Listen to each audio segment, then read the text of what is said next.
గుజరాత్లోని కచ్ ప్రాంతంలో 2005లో కనుగొనబడిన పాము శిలాజాలపై ఇటీవల నిర్వహించిన పరిశోధనలో ఆసక్తికర విషయాలు వెలుగుచూశాయి.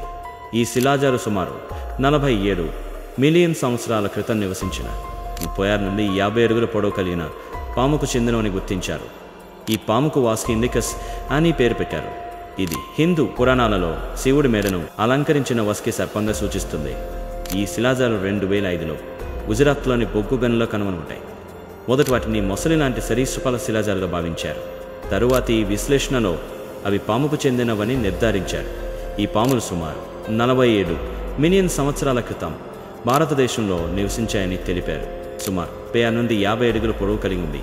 ప్రపంచంలో ఇప్పటి వరకు తెలిసిన అతిపెద్ద పాముల్లో ఒకటిగా భావిస్తున్నారు. ఈ పాముల పరిమాణం పెద్దగా ఉండటంతో అవి ఇతర జీవులను వేటాడి ఉండవచ్చని పరిశోధకులు భావిస్తున్నారు. ప్రస్తుత కొండ చిలువలు అనుకొండల మాదిరిగానే ఇవి ఎర్ను వేటాడి ఉండవచ్చని అంచనా వేస్తున్నారు. అయితే ఈ విషయంలో భిన్నాభిప్రాయాలు ఉన్నాయి.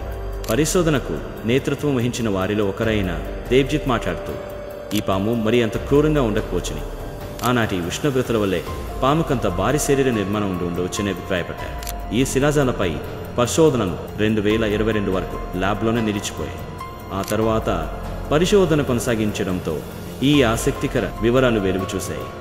వీడియో నచ్చితే లైక్ చేయండి, షేర్ చేయండి. ఇప్పటి వరకు మన ఛానల్ని సబ్స్క్రైబ్ చేయనట్లయితే ఇప్పుడే సబ్స్క్రైబ్ చేసుకొని పక్కనే ఉన్న బెల్ ఐకాన్ పై క్లిక్ చేయండి. నెక్స్ట్ వీడియోలో మళ్ళీ కలుద్దాం.